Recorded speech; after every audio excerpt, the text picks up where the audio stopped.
In the September of 2001, the world changed. And I'm not talking about 9/11. I'm talking about 1 week later, when the internet world changed. This was the introduction of Code Red. Code Red wasn't an email virus. It wasn't a zombie, a Trojan. It was all of the above. It was the world's first complex blended threat, and it went around the world in 3 days. By September 21st, it had infected 2.2 million systems worldwide.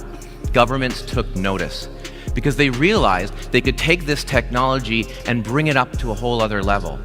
Hacking DNA? Well, they've been doing that for a while. I mean, putting all sorts of information in DNA, storing and encoding books and other long digital files in DNA. But this is using CRISPR-Cas9 to essentially have your DNA spy on you. It's gotten to a point of a confluence, a merging between man and machine in a digital cyber world where we can never tell them apart. A digital cyber world where the battles are not being fought with bombs and bullets, but with bits and bytes. This is the age of the cyber spy. This idea of using CRISPR-Cas9 to insert spy genes into your DNA opens up a really interesting world, especially when you look at the possibility of quantum computing. So let me share that with you now. I'm going to take you down a digital wormhole. A wormhole, by the way, that we plan to send those attackers. There is another war going on beneath the surface. The new novel coronavirus is a man-made new form of neurowarfare unleashed on the world under a secret United Nations protocol using a viral delivery system to strong-arm the human race, to redesign and restructure the biological bloodstock and DNA gene pool of the entire human race, to forcefully integrate the human race into a new cybernetic evolution of mankind by redesigning and re-engineering the DNA patterns. The modern type of bioweapons are frequency controlled.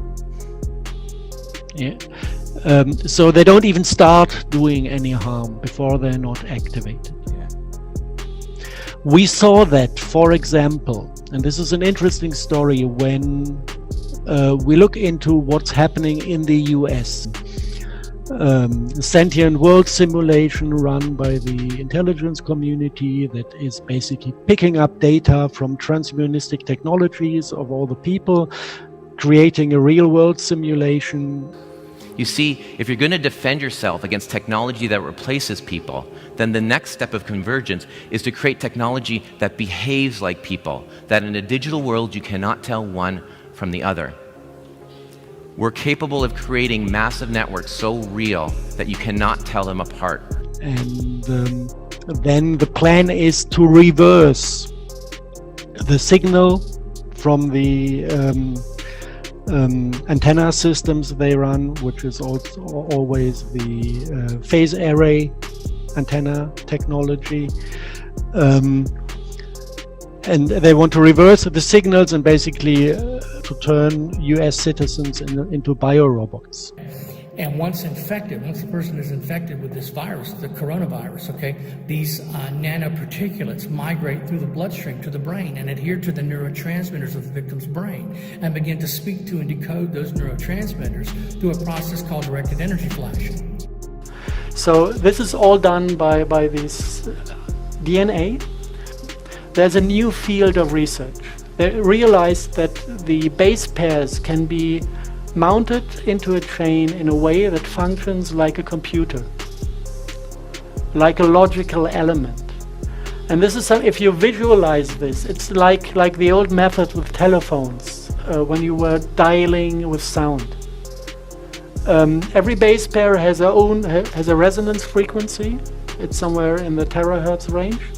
And if you hit the right frequency, it is opening, like a light conducting unit. And if you have a chain of these base pairs that react on different frequencies, you need a a sequence of sounds to open all the fragments to make the entire thing conductive. So it goes like do do do do do, and then the next part of the genetic thing is activated to either produce light or to produce poison. And this is something beautiful out of their view of the world, because if you bring this RNA or DNA into the human body, you can kind of take a radio signal and activate it from outside to produce any substance you want or to produce any light you want. Light is emotion, light is thought, light is everything. Everything we sense as experience. There was a community of like 200 scientists who didn't want to support this development anymore, and they united to a group and started to speak out as a group to the public. Their families were assassinated with radio frequencies, and the symptoms of them dying were very, very, very similar to coronavirus death. Like having flu-like symptoms, then going to hospital with lung infection, and then dying from organ failure. So apparently we do have something that is related to electromagnetic warfare that shows the same symptoms. Like the flu, that is easily mistaken.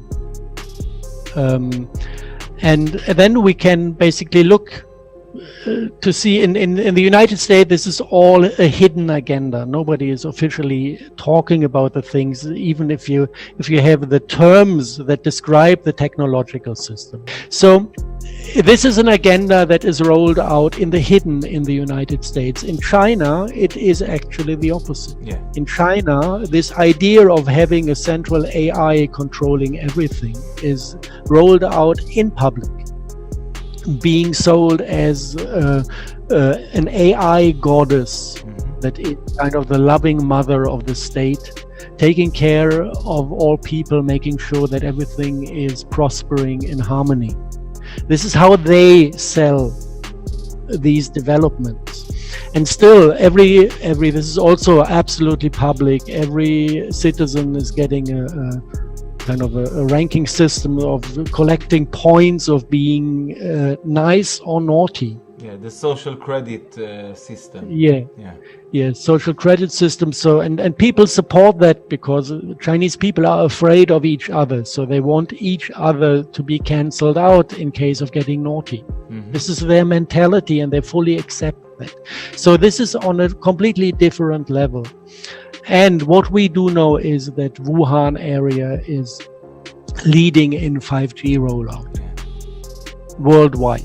So at a certain point, you need, if you have this agenda that says, let's turn everybody into AI-controlled biorobot to make sure nobody dances out of the line, at a certain point, this needs to be tested to gather data to make it function better. And at a certain point, it comes to the moment where all the people who do not comply, who do not function as AI robots, need to be removed.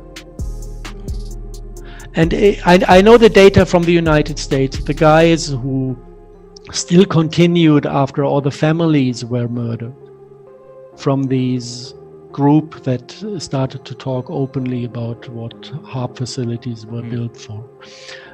He said that actually 70% of US population see mind control as something external. So this is biorobots. But you're saying 70% are already there. I mean, just 30% or maybe a bit less, I don't know, but okay. In Europe, I don't have numbers. I just have some experience of my environment. You know, you get these funny moments. I had them twice till now. When I was in company, and suddenly there's like a wave going through the setup. Everything goes dark for a second or a nanosecond, and then I revive, and I wake up in a different conversation. What, a split of a second later? A split of a second later, something completely else is happening around me. And it's like the conversation we had was cut, stopped, ended in nowhere, and the conversation that continued sounded like it has been running for half an hour already. The entities that do the wiping are literally akin to daemon processing systems for the computer. It's sort of like a background processing system, a program, for a computer system, to the point where as soon as a person begins to absorb information through their data processing center, their mind, that is not relative to that time or the plane, basically a specific set within a rule set or a parameter for the local environment or the control system, these entities come and try and pull that information out. They literally try and delete the information from the timeline. And that's personally or collectively. And that part's real weird, but that's what that is. And apparently their role is a good role. This is how it was explained to me. And I've seen these beings too. And I had this effect twice. And one time I was with friends on Fuerteventura, and they were in the same spirit as I was. And a day after, the guy who I was visiting told me, actually, I think without an AI controlling everything on the planet, we are lost. Humanity is not going to make it. We need an AI to control us. So he basically, completely was switched in his...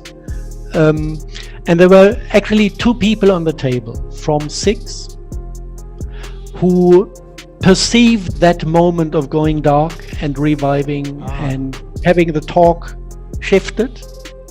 2 of us could feel it. Wow. And all the other ones said, no, there was nothing. And did you speak about it at that time? Yeah. We communicated about that. Wow. And what was his... So, what did you think of it? I mean, what do you think of it now? What was it? For me, it feels like the sentient world simulation, taking over things to push it into a defined direction when what it sees, it doesn't like it. So apparently they have like monitoring things that see when developments take a direction that are not wanted, and then they test different scenarios, and then they decide for one scenario, and they just jump in. We have every bit of information for watching, because we can't look into the real computers, but we can look into ours, and we can see what processes they use, and then decide to quarantine the actual system using software-defined networking.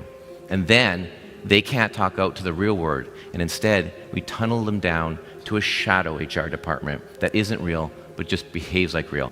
Now, I gotta be honest here, we couldn't show you everything.